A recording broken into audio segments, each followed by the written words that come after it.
Баршаңызға қайырлы күн. Бүгін сіздермен ең дәмді және де аузыңызда еритін молочная девочка тортын дайындайтын боламыз. Яғни сүтті қыз торты. Міндетті түрде видеоны соңына дейін көріп, лайк басып, комментарий қалдыруды ұмытпаңыздар. Тортымызды дайындау үшін шұңғыл ыдысқа жұмыртқамызды саламыз. Кейін қойылатылған сүтімізді салып, миксердің көмегімен жақсылап араластырып аламыз.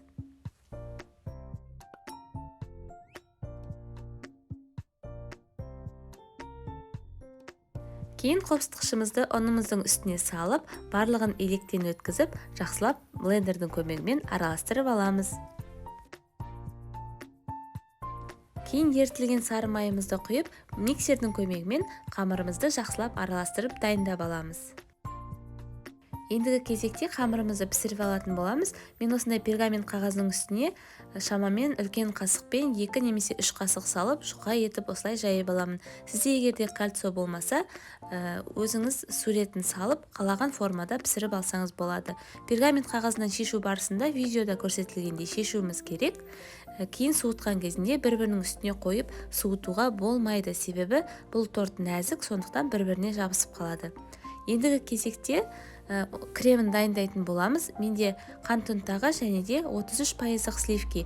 Барлығын миксердің көмегімен жақсылап араластырып, кремімізді дайындап аламыз.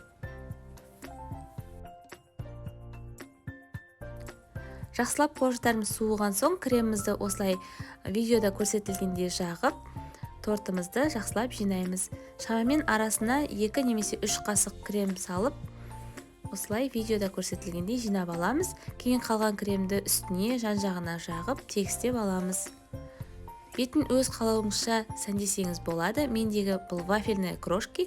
Осылай жақсылап жан-жағына сеуіп, бетін түрлі жемістермен сәндеп аламын.